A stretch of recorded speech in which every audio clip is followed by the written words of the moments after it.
حضرت میاں شیر محمد شرقپوری علیہ رحمہ فجر کی نماز کے بعد یہ ٹوٹیاں نہیں جس طرح ہوتی تو وہ چھوٹا سا برآمدہ تھا، تو برآمدے کے اوپر بیٹھ کے وظائف کرتے تھے اور پھر اشراق کی نماز تک وہاں بیٹھتے اور پھر تشریف لے جاتے۔ گرمی کی شدت تھی تو حضرت فرائض کی ادائیگی کے بعد وہاں چلے گئے، تو نمازیوں نے آپس سے مشورہ کیا کہ یار حضرت کو عرض کریں کہ بارش کے لیے دعا کی جائے۔ تو حضرت جا کے وہاں اپنے وظائف میں لگ گئے، تو انہوں نے کہا چلو ہم مسجد کے سین میں کھڑے ہو جاتے ہیں، حضرت توجہ کریں گے تو عرض کریں گے۔ تو جتنے نمازی تھے وہ سارے صحن میں کھڑے ہو گئے اور برآمدے کے اوپر میاں صاحب وظائف میں لگے۔ جب آپ کی نظر پڑتی نا لوگوں کی جانب، تو جتنے بھی نمازی تھے سارے ہاتھوں سے اشارے کر کے کہتے یعنی دعا کرو، زبان سے نہ بولتے، ہاتھوں کو ایسے ہلاتے اور یہ کہتے کہ ادھر آسمان کی طرف اشارہ کر کے کہتے دعا کرو۔ میاں صاحب پھر وظائف میں لگ جاتے۔ پھر جب میاں صاحب کی آنکھ اٹھتی نا تو یہ سارے ہاتھ اٹھاتے اور آسمان کی طرف ہاتھ اٹھا کہتے، میاں صاحب پھر وظائف میں لگ جاتے۔ جب 2-3 مرتبہ ایسا ہوا نا تو میاں صاحب کی ہنسی نکل گئی اور ایسے آسمان کی طرف دیکھ کے کہا چل ہن پا دے۔ کہتے ہیں بس یہ بات کہنے کی دیر تھی کہ چھم چھم می برسنے لگا۔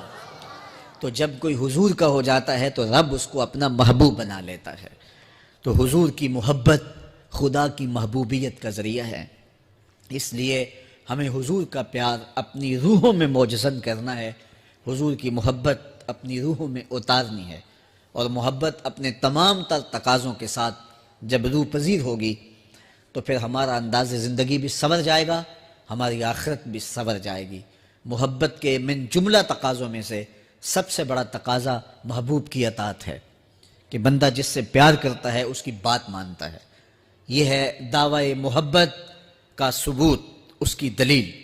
اور حضور کے صحابہ کی زندگیاں دیکھیے کہ انہوں نے حضور علیہ السلام کے ساتھ کیسے پیار کیا، حضور کی محبت میں اپنی عادتوں کو بدل دیا۔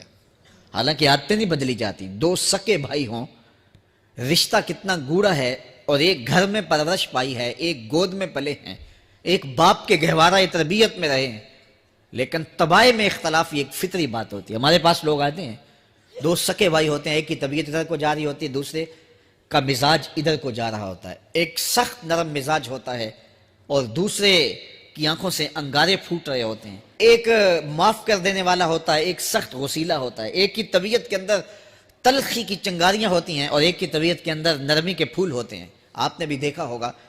تو یہ ایسا ہوتا ہے۔ اب اسی طرح کھانے پینے کی چیزوں میں طبائع کا اختلاف یہ فطری بات ہے، ایک کو ایک چیز پسند ہوتی ہے، دوسرے کو وہ چیز پسند نہیں ہوتی ہے۔ بعض اوقات ماں کو مسئلہ ہوتا ہے کہ یہ چیز اگر میں تیار کرتی ہوں تو میرا دوسرا بیٹا نہیں کھاتا، تو اس کے لیے بعض سے الگ سے کوئی چیز تیار کرنی پڑتی ہے کہ اس کی ڈیمانڈ یہ ہے اور میرے اس بیٹے کی ڈیمانڈ یہ ہے۔ مائیں مزاج سمجھتی ہیں، ایک آغوش میں پرورش پانے کے باوجود خون ایک ہے، گہوارہ تربیت ایک ہے، دودھ ایک ہے، لیکن طبیعتوں کے اندر اختلاف پایا جا رہا ہے۔ لیکن صحابہ کی زندگیاں دیکھیے، انہوں نے اپنی طبیعتیں بھی حضور کی طبیعت کے سانچے میں ڈھال دی۔ حضرت انس بن مالک کو کسی نے دیکھا کہ وہ شوربے سے کدو کے ٹکڑے نکال کے کھا رہے ہیں، تو کہا یہ کیا کر رہے ہو؟ کہا میں نے ایک دن حضور کو یوں کرتے ہوئے دیکھا تھا۔ تو طبائع کا اختلاف یہ ایک فطری اختلاف ہوتا ہے، لیکن صحابہ نے اس کو بھی چھوڑا اور حضور کی محبت کے سانچے میں ڈال دیا۔ پھر اس چیز کا انتظار نہیں کیا کہ حضور کا فرمان کیا ہے، حضور کی چاہت پہ اپنے مزاج کو بدلا۔ اللہ اکبر۔ حضور علیہ السلام مدینہ المنورہ کی گلی سے گزر رہے تھے، ایک گنبد نما مکان بن رہا تھا اور ایسے مکان حضور کو پسند نہیں تھے۔ تو آقا کریم علیہ السلام نے پوچھا یہ مکان کس کا ہے؟ کہا فلاں انصاری کا ہے۔ حضور گزر گئے، چہرے پہ تھوڑے سے ناگواری آثار حویدہ ہوئے۔ کسی نے اس صحابی کو بتا دیا کہ حضور گزرے تھے، تیرے مکان کو دیکھا، شاید پسند نہیں آیا۔ 2-4 دن کے بعد حضور دوبارہ گزرے، دیکھا کہ وہاں ملبے کا ڈھیر پڑا ہوا تھا۔ فرمایا اس صحابی کو بلایا گیا، کہا میں پرسوں ترسوں گزرا تھا، تیرا مکان دیکھا تھا، یہ کیا ہوا؟ عرض کی میں نے گرا دیا ہے۔ فرمایا کیوں؟ عرض کی سنا تھا آپ کو پسند نہیں، سنا تھا آپ کو پسند نہیں۔ میں اور آپ دیکھیں ہمارا کیا کیا حضور کو پسند نہیں، سر سے لے کر پاؤں تک، نجی زندگی سے لے کے سیاسی زندگی تک، اپنے امور ذات سے لے کر کے اپنی معاشرتی زندگی تک، ہمارا کیا کیا حضور کو پسند نہیں، اور ہر وہ چیز بدل دیں جو حضور کو پسند نہیں۔ محمد دی زیارت محمد دے رنگ وچ، اے ٹھگ بازیاں جانے پیارا محمد صلی اللہ علیہ وسلم۔ میرے شیخ کامل کا ایک شعر ہے، اور وہ شعر اتنا وزنی ہے کہ اگر میرے پاس جواہر لال موتی ہوں اور میں ایک پلڑے میں ڈال دوں اور ایک پلڑے میں یہ شعر رکھ دوں تو یہ شعر پھر بھی بھاری ہوگا۔ یاری لا تو پاک نبی سنگ، اے پر پوری یاری، فیر درود قبول ہے تیرا، لکھ نہ لوں ایک واری۔ 1.25 مرتبہ درود پڑھنا ایک طرف، اور ایک دفعہ حضور کی ذات پہ درود پڑھنا، ان کی محبت کے سانچے میں یوں ڈھل کر کے جو وہ کہتے ہیں وہ میری زندگی کا عمل ہے، یہ اس سے وزنی ہے، یہ اس سے بھاری ہے۔ تو حضور کی محبت، حضور کے ایک صحابی تھے، وہ حضور کو ملنے آئے، اور آئے تھے بحرین سے۔ اچھا، انہوں نے حضور کو سلام کیا تو حضور نے رخ پھیر لیا، ناراضگی کا اظہار کیا، تو وہ سمجھے کہ شاید حضور نے ایسے ہی رخ پھیرا، تو جدھر حضور نے رخ پھیرا وہ ادھر جا کے سلام کرتے ہیں، تو حضور نے پھر رخ پھیر لیا۔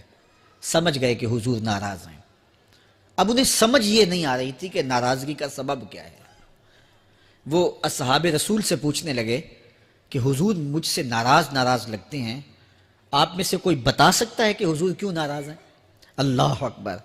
آج تو کوئی بڑا باپ ہو، مرشد ہو، استاد ہو، ناراض ہو جائے اور شاگرد کو ناراضگی کی وجہ معلوم نہ ہو تو وہ الٹا ناراض آگے سے ہو جاتا ہے کہ میں نے جرم کیوں کیا ہے کہ استاد کا مزاج بگڑ گیا ہے۔ اللہ اکبر! لیکن ذرا دیکھیے، رنگ دیکھیے محبت کے، وہ صحابہ سے پوچھتا پھرتا ہے کہ حضور مجھ سے ناراض ہیں، مجھے بتائیے کہ کیا سبب ہوا؟ تو انہوں نے کہا کہ یہ تیرے ہاتھ میں جو سونے کی انگوٹھی ہے، اس سے حضور ناراض ہیں، کیونکہ حضور اس کو منع کر چکے ہیں۔ امت کے لیے سونا چاندی حضور نے امت کے مردوں کے لیے منع فرما دیا، صرف 4.5 ماشے سے کچھ کم کی انگوٹھی چاندی کی، اور وہ بھی عدد میں 1 ہو، شریعت نے جائز رکھی ہے۔ اگر 2 ماشے کی 2 ہوں گی تو پھر بھی جائز نہیں۔ عورت کو جائز ہیں 10 انگوٹھیاں پہنے، سونے کی پہنے، چاندی کی پہنے، یہ اس کا زیور ہے۔ مرد کو زیور کی ضرورت نہیں ہے، زینت کی ضرورت نہیں ہے، لہٰذا مرد کے لیے 1 انگوٹھی رکھی گئی ہے، وہ بھی اس لیے کہ اگر وہ کہیں مشکل میں ہو تو اس کو بیچ کر کے 2 وقت کا کھانا لے سکے۔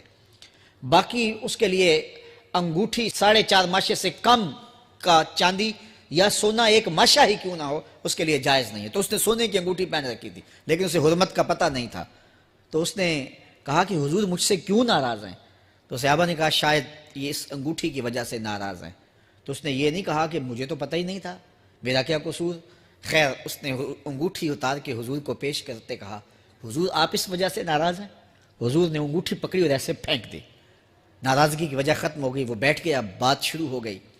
اللہ اکبر! جب سلسلہ کلام ہوتا رہا، جب مجلس برخاست ہوئی، لوگ اٹھ کے گھروں میں جانے لگے، وہ بھی اٹھا اور الٹے پاؤں سے پیچھے چلا، تو کسی نے اس کو کہا وہ انگوٹھی تو اٹھا لو، سونے کی انگوٹھی ہے، قیمتی ہے، چلو تمہارے لیے پہننا جائز نہیں، تمہاری بیوی کے لیے تو جائز ہے۔ تو اس نے کیا جواب دیا سنیے، اس نے کہا واللہ لا آخذہ وقد طرحہ رسول اللہ صلی اللہ علیہ وسلم، اللہ کی قسم میں اس انگوٹھی کو کبھی بھی نہیں اٹھاؤں گا جس کو میرے حضور نے پھینک دیا ہے۔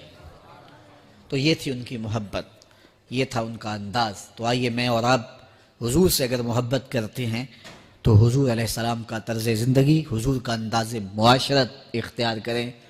کثرت کے ساتھ مائیں بہنیں بیٹیاں بھی موجود ہیں، وہ بھی اپنی اولادوں کی تربیت اس نہج سے کریں کہ وہ حضور کی سنت، حضور کی سیرت اور حضور کی اتباع کے سانچے میں ڈھل جائیں۔ زندگی کا مقصد ہی یہی ہے۔ آئے، بڑے ہوئے، جوان ہوئے، بوڑھے ہوئے، چلے گئے، ہم سے پہلے بھی چلے گئے، ہم بھی چلے جائیں گے، بعد میں آنے والے بھی چلے جائیں گے، لیکن حقیقی کامیابی اس کو نصیب ہوئی جس نے اس دنیا پہ آ کے دنیا کی زندگی کے مقصد کو سمجھا۔ ہم آئے کیوں تھے، زندگی کس لیے ہمیں دی گئی تھی۔ اکبر الہ آبادی نے کیا ستھری تنقید کی تھی، کیا بتائیں احباب کیا کار نمایاں کر گئے، بی اے کیا، نوکر ہوئے، پینشن ملی اور مر گئے۔ یہ کوئی کام نہیں ہے، ہماری زندگی کا کوئی مقصد ہے جس لیے ہم انسان ہیں، اشرف المخلوقات ہیں۔